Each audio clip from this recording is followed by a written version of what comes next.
Hello everyone, and welcome to Can I Beat Pokemon Sword with Only Flapple. To start things off, thanks to Gabriel and Marcus for requesting this challenge, and if you want to request a challenge, just leave a comment. My only restriction is that it must be a Switch game. We start the challenge by transferring a Flapple from Pokemon Home. I named him Applejacks. He's jolly nature, so less special attack, more speed. A perfect nature for a Flapple. He has the Ripen ability, so berries get double the effect, but I feel that won't be very useful this run, and you'll see what I mean in just a moment. We start off with Astonish, Withdrawal, and Wing Attack.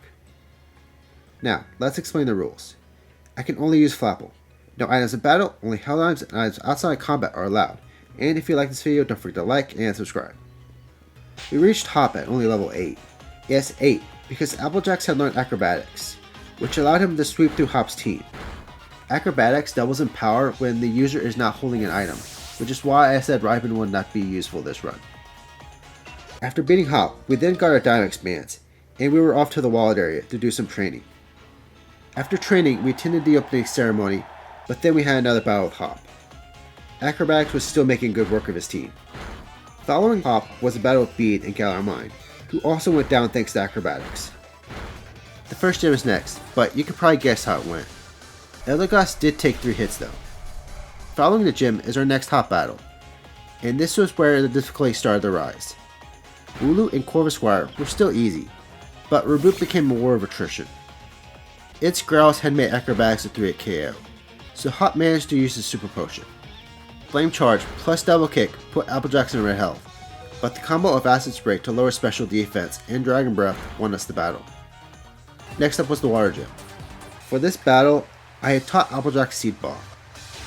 Goldie and Aircuda were one-shots, and for Dreadnought, we didn't even Dynamax, as it went down to 2 Seed Bombs. We now had the battle Bede and Galarmine number 2, but Acrobatics was still enough to take out his team. We did end the battle in red health though. Next up was Morny and Motorstoke. Koga and Scratty were one-shots, but for Morpeko we went for Dragon Dance. Acrobatics didn't do as much as I would like, but then Morpeko went down to a crit Dragon Breath. The Fire Gym's next. And as with every challenge, this was a real roadblock. To beat Kabu, we had to go with a special set. We started with 4 Bros as Ninetale set up Will-O-Wisp and activated our Citrus Berry with Ember. We then one-shot it with Dragon Pulse, along with Arcanine and Centiskorch. We can now go to Hammerlock and make our way to Stow-N-Side. There, we had the battle Hop, but his team were one-shots until Reboot, who went down to 2 Dragon Pulses. The Fighting Gym was next, and we got one-shot by counter. Okay, we started the battle by setting up a growth, but then Hitmontop took us to half health with Revenge. We then one-shot Hitmontop, Pangoro, and Surfetched. Last was Machamp, who went down to a 2-hit KO. Time for another battle with Bede. We had set up one growth before one-shot sweeping his whole team, but now it's time for something not as easy. It's time for the Fairy Gym. Opal's first Pokemon was probably our biggest threat. Galarian Weezing was both immune to dragon moves and resistant to grass moves. At level 50, we challenged Opal with Applejacks holding leftovers. We started with a growth, before attacking with Acid Spray and then Fly. We were at low health from Sludge though. Togekiss survived Fly, but then took us to 9 HP with Air Slash. We only survived thanks to the special defense boost from Opal. One more Fly took out Togekiss. Mawile set up Iron Defense first turn, but thankfully Leftovers was healing the same amount of damage Drainikiss was dealing. 4 Flies took out Mawile. Last was Alcremie, who went down to 2 Max Oozes. We can now go back to Hammerlock, where we had the battle Hop. Trevenant easily went down to Acrobatics, while Heatmor and Cinderace were one-shots with Dragon Rush.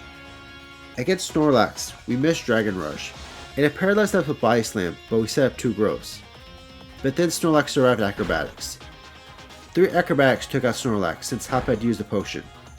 Last was Boltund, who was a one-shot.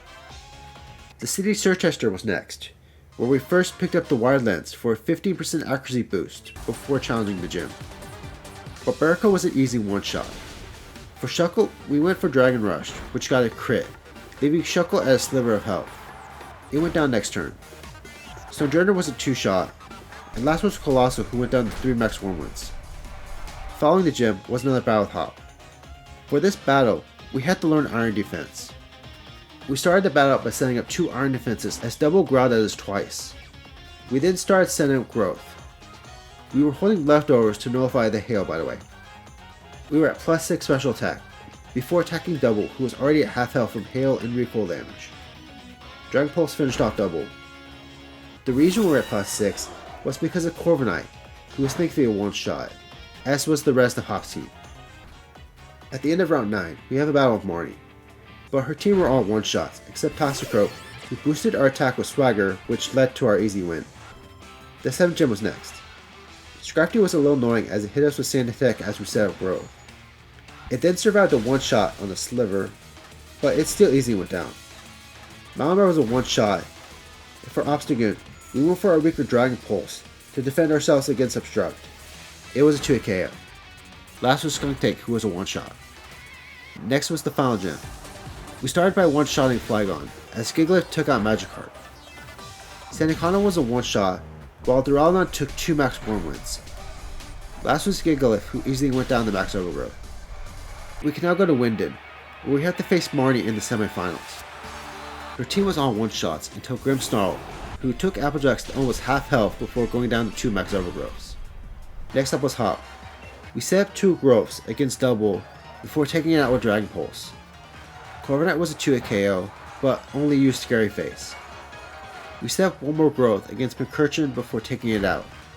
Snorlax was a one-shot, and last was Cinderace, who was also a one-shot. We now had the Skill Rose Tower, where at the top was a battle with Oleana. Frostless was an easy one-shot, but then Salazzle survived on a Slither, its Venoshock doing 110 HP in damage. It went down next turn. Serena and Milotic were one-shots, and last was Garbodor, who went down to 2 max form wins. We can now start the finals, but first was a battle with Bead. Mile was Intimidate and cut our attack, but we decided to start the battle by setting up Iron Defense. Mawile thankfully missed its first play rough, but then got a crit on its second. At +6 defense, we started setting up Groves. After 3 Groves, we began attacking with only 18 HP remaining after leftovers. His whole team was a one-shot sweep. Next up was Nessa. Gleespot started the bout with a strong first impression, doing 112 HP in damage. It then survived Fly, but that activated its emergency exit. Barraskewda and Seaking were one-shots, but then Gleespot came back. Nessa used her Forest Door, so Fly activated emergency exit again. Pumper was a one-shot, and out came Gleespot for the last time. We thankfully had been healing with leftovers because Gleespot hit us with first impression again. Gleespot finally went down, and last was Dreadnought, who was a one-shot. With Nessa defeated, next up was B, but her whole team were one-shots with Fly/Max Airstream. Last was Raihan. For Toko, we went for Fly to dodge Yawn, but Fly did not get the KO, so we got hit with Yawn on the second turn. Dragon Pulse finished off Torkoal. Next was Turtonator. Turtonator likes to try to use Shell Trap, so we received no damage as we slept. We eventually woke up after 2 turns, and took out Turtonator with a single Dragon Pulse. Flygon was a one-shot, and Goodra was a 3-hit KO, but it only set up Rain Dance, and Raihan used his Forest Door. Last was Duraludon, who was a 2-hit KO. We now have to go face Chairman Rose, but a Scavalier was making it hard to set up. At level 91, Fly took a Scavalier to red health, but then we got lucky as the Scavalier went for Sword Stance. 1 more Fly took out a Scavalier. Against Ferrothorn, we set up 2 Growths as Ferrothorn set up 2 Curses. Dragon Breath took Ferrothorn to red health, as Ferrothorn's Gyro Ball left us in yellow health. Ferrothorn went down next turn. Berserker and Klinklang were one-shots, and last was Copper who was a 2-hit KO. Time for Eternus. Time for Max Eternus. Surprisingly, Applejack's Dragon Pulse was doing as much damage as Zacian and Zamazenta, but then as we got Eternus to only a sliver, Eternus took out Double, causing us to do a 4th turn, with Eternus only at 1 HP. Zacian finished off Eternus. Finally, it's time for Leon. We set up a Growth first turn, but then Aegislash hit us with Flash Cannon. It didn't use King's Shield, so it went down next turn. The rest of Leon's team proceeded to be one-shots until Charizard, who survived Max Warman on a Sliver. However, it only used Max Rockfall. Leon then used his Forest Door, allowing Charizard to survive another Max Warman. just for it to go down the sandstorm damage. We beat Pokemon Sword with Only Flapple. Thank you to everyone who watched this video, and don't forget to like and subscribe.